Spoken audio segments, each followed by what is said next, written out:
Hello everyone, welcome to my channel. তোমরা যারা নতুন ইউজিসি নেট এক্সাম দেবে বা ডাব্লিউবিসিএস দেবে তাদের জন্য এই ভিডিওটি খুবই গুরুত্বপূর্ণ।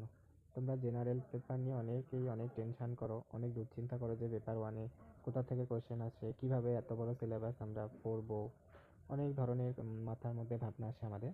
দেখো, পেপার ওয়ান কিন্তু খুবই গুরুত্বপূর্ণ, আর পেপার ওয়ানে আমাদের ভালো স্কোর করতে পারলে আমরা পেপার টু দিয়ে দুটোকে আমরা মানে খুব ইজিলি আমরা কাট অফ ক্লিয়ার করতে পারি। পেপার ওয়ানে 35টা থেকে 40টার মতো করতে পারলে আমাদের একদম একদম বেটার স্কোর। তো কীভাবে করতে হয় বা পড়তে হয়, আমি দেখো পুরো সিলেবাস এখানে নিয়ে আসছি, আর সিলেবাসের সাথে সাথে কীভাবে পড়তে হবে, কোন টপিকগুলো ভালো করে পড়তে হবে, সব আমি এখানে ডিসকাস করব। তো আমরা জানি যে পেপার ওয়ানের কি পুরো 10টা ইউনিট আর 50টা কোশ্চেন আসে। একটা একটা কোশ্চেনে জানি আমরা 2 নম্বর করে। তো এই প্রত্যেকটা ইউনিটে কিন্তু ইম্পর্টেন্ট। 10টা ইউনিট, এই 10টা ইউনিটই ইম্পর্টেন্ট। দেখো, প্রথম ইউনিটে কি আছে? Teaching aptitude. দেখো, আর একটা জিনিস বলে দিই, এই এখানে আমাদের সিলেবাসের যে ইউনিটগুলো আছে না, প্রত্যেকটা তো ইম্পর্টেন্টই, কিন্তু এখানে যে দেওয়া আছে, এখানে ইউজিসির যে সিলেবাসে দেওয়া আছে, এর বাইরেও কিন্তু আমাদের প্রচুর প্রচুর পড়তে হয়। আর সেই টপিকগুলো আমরা কোথা থেকে পাই? সেগুলো প্রিভিয়াস ইয়ার্স কোশ্চেন থেকে। প্রিভিয়াস ইয়ার্সে যে আসছে সেখানে দেখবে অনেক নতুন টপিক থেকে কোশ্চেন আসে, আর সেই টপিকগুলোকে আমাদের নোট করতে হয়, আর সেই অনুযায়ী আবার আমাদের নতুনভাবে পড়তে হয়। দেখো, সিলেবাসের যে বেসিক নলেজ, এই যে সিলেবাসে ইউনিটগুলোতে যে দেওয়া আছে যে বেসিক, এগুলো আগে আমাদের ক্লিয়ার করতে হবে। প্রত্যেকটা টপিক ধরে ধরে আমাদের পড়তে হবে। দেখো, এই টিচিং অ্যাপটিটিউডে যেমন রয়েছে টিচিংয়ের concept, objective, level of teaching. এখানে দেখো, তোমরা যদি প্রিভিয়াস ইয়ার্স পেপারে দেখো তো লার্নিং থিওরি রিলেটেড কোশ্চেন আসে, এখানে সিলেবাসে কিন্তু দেওয়া নেই। এই যে এইভাবে আমাদের পড়তে হয় অনেক। তারপরে এই যে দেখো, ইউনিট টু এ আমরা চলে যাচ্ছি। তো unit two a research aptitude. এখানে রিসার্চের মিনিং, টাইপস, ক্যারেক্টারিস্টিক, এগুলো বেসিক নলেজ তো জানতেই হবে আমাদের। এখানে দেখো, টাইপস রয়েছে, মেথড রয়েছে, স্টেপস রয়েছে, থিসিস, আর্টিকেল, সব কিছু রয়েছে। এখানে কিন্তু স্ট্যাটিক্স নেই। নিউমেরিক্যাল যে কোশ্চেন রিসার্চ অ্যাপটিটিউডের আসে, এখানে সিলেবাসে দেওয়া নেই, কিন্তু এক্সামে যখন আমরা দিই তখন কিন্তু ওখান থেকে কোশ্চেন আসে। Type one, type two, error, এই যে বিষয়গুলো, এগুলো আমাদের এক্সট্রা পড়তে হয়। যখন তোমরা প্রিভিয়াস ইয়ার্স কোশ্চেন অ্যানালাইসিস করবে বা দেখবে 2-3 ইয়ারের, অত দূরের যাওয়ার দরকার নেই, রিসেন্ট যে বর্তমানের 2-3 ইয়ারের দেখলে হয়ে যাবে। সেকেন্ড ইউনিট দেখো, 3 নাম্বার ইউনিটে রয়েছে কম্প্রিহেনশন, প্যাসেজ। প্যাসেজ থেকেও এখানে তো 5টা কোশ্চেন একদম পাক্কা আসে, এখানে তোমরা ফুল স্কোর করতে পারো। এখানে কিন্তু অনেকে কি করে, যে প্যাসেজ কম্প্রিহেনশনকে স্কিপ করে যায়, বলে এগুলো তো পড়েও আসে না, ওখানে একবারে গিয়ে আমি এক্সামে দেখে দেখেই তো করতে হয়। এটা সব থেকে বড় ভুল। প্যাসেজকে প্র্যাকটিস করতে হবে। তুমি একদিন না করো, 2 দিন না করো, সপ্তাহে 2-3 দিন অন্তত অন্তত প্যাসেজ প্র্যাকটিস করবে, আর সেইগুলো কি প্রিভিয়াস ইয়ার্সের পেপার থেকে। আদার্স রিলেটেড প্যাসেজ পড়ার দরকার নেই। ইউজিসি যে পেপারগুলো নিয়েছে সেই রিলেটেড প্যাসেজই তোমরা প্র্যাকটিস করতে পারো। এখানে কিন্তু অনেকেই কী করে, স্কিপ করে যায়, আর কি হয়, এক্সামে গিয়ে যখন ওরা প্যাসেজ করতে যায়, তখন 5টার মধ্যে দেখো 2টো ঠিক হচ্ছে, 3টে ঠিক হচ্ছে। হবে কেন এটা? তোমরা যদি প্র্যাকটিস করো, নিয়মিত বোঝো, তাহলে কিন্তু এখানে ফুল স্কোর করতে পারবে। এখন আমরা 4 নম্বর ইউনিটে যাব। দেখো, 4 নম্বর ইউনিটে কিন্তু communication.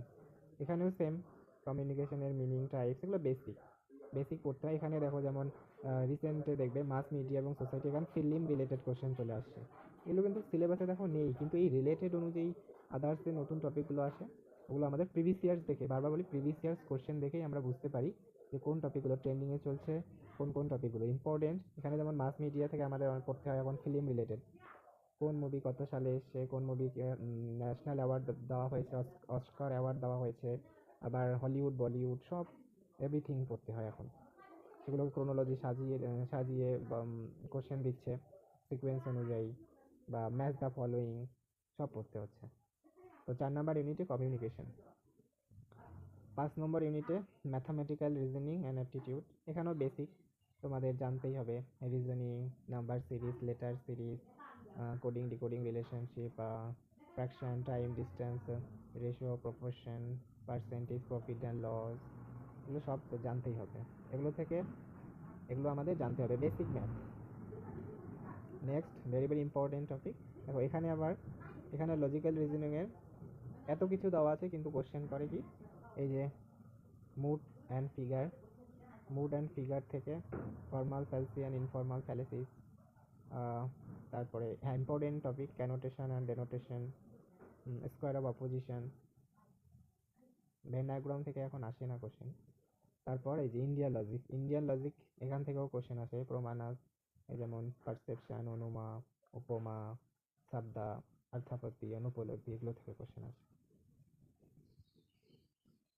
Next unit 7 data interpretation. এখানে দেখো অনেক কিছু দেওয়া আছে ডাটা ইন্টারপ্রিটেশনে, বাট ইউজিসি বা এনটিএ কোশ্চেন করে শুধু টেবিল চার্ট থেকে।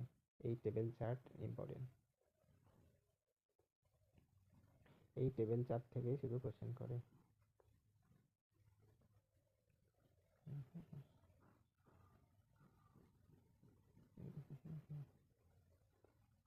আচ্ছা, তারপর হচ্ছে কি তোমার ইউনিট 8 এর রয়েছে কি information and communication technology.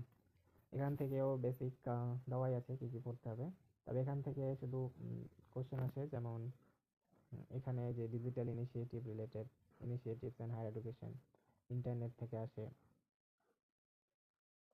Next 9 নম্বর ইউনিটে রয়েছে people environment development and environment. এখান থেকে যেমন দেখো অনেক রয়েছে কিন্তু এতগুলো পড়তে হয় না।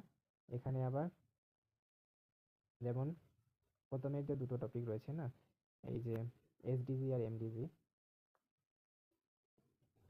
তারপর এদিকে তোমরা স্কিপ করতে পারো, কিন্তু যারা নতুন তাদের বেসিক তো পড়তে হবে, কিন্তু ইম্পর্টেন্টের জন্য শুধু প্রথমে এমডিজি অ্যান্ড দ্বিতীয়ত এসডিজি। এখানে air pollution, water pollution, soil pollution, noise pollution, এগুলো পড়তে হবে কিছু। আর লাস্টে এইদিকে হচ্ছে আমাদের পড়তে হয় environmental protection act, national action plan on climate change, এগুলো মানে প্রোটোকলগুলো পড়তে হয়, এখানে দেওয়া আছে সিলেবাসে, এগুলো পড়লেই হয়ে যায়। নেক্সট হচ্ছে লাস্ট ইউনিট হচ্ছে হায়ার এডুকেশন সিস্টেম। এখানে অ্যানসিয়েন্ট এডুকেশন সিস্টেম তো পড়তেই হবে, বেদিক, বুদ্ধিস্ট এরা থেকে শুরু করে এগুলো পড়তে হবে।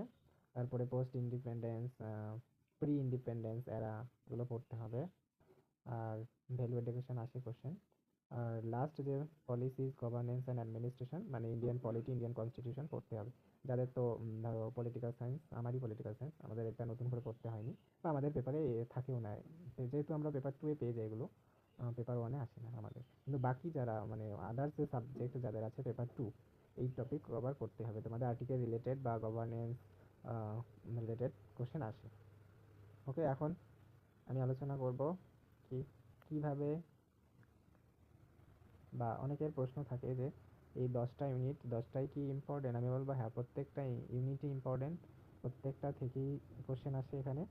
একটাকে স্কিপ করে তুমি ভালো স্কোর করতে পারবে না, কিন্তু হ্যাঁ এখানে একটা জিনিস, যখন অনেকেই প্রিপারেশন শুরু করে তখন কি করে যে বাকি ইউনিটগুলোকে মানে পরে শুধু ম্যাথ, লজিক্যাল রিজনিং, কম্প্রিহেনশন আর ডাটা, এই 4টা ইউনিটকে স্কিপ করে যায়, মানে ভয় পায় অনেকেই, মানে বেশিরভাগ স্টুডেন্ট এটা ভয় পায়। কিন্তু দেখো ওই যে 4টা ইউনিট না, কম্প্রিহেনশন, প্যাসেজ বা কম্প্রিহেনশন, ডাটা ইন্টারপ্রিটেশন আর লজিক্যাল রিজনিং আর ম্যাথ, এই 4টা ইউনিট থেকে কিন্তু একদম শিওর কোশ্চেন মানে কি সব থেকে বেশি আসে, আর আসে। যেমন ডাটা 5টায় 5টা, কম্প্রিহেনশন 5টায় 5টা, লজিক্যাল রিজনিংয়ে তো 6টা 7টা কোশ্চেন আসেই। তারপর ম্যাথ বলো, ম্যাথেও 5-6টা কোশ্চেন, মানে 6টার প্লাস কোশ্চেন আসে, 6টা কোশ্চেনেরও বেশি আসে। তাহলে মানে যে ইউনিটগুলো থেকে বেশি কোশ্চেন আসে, তোমাদের সেই ইউনিটগুলোকে আগে, মানে যারা নতুন প্রিপারেশন নিচ্ছ, ওই ইউনিটগুলোকে ফোকাস করা উচিত, আর ওই ইউনিটগুলোকে আমাদের ভালো করে কভার করা উচিত, ভালো করে পড়া উচিত।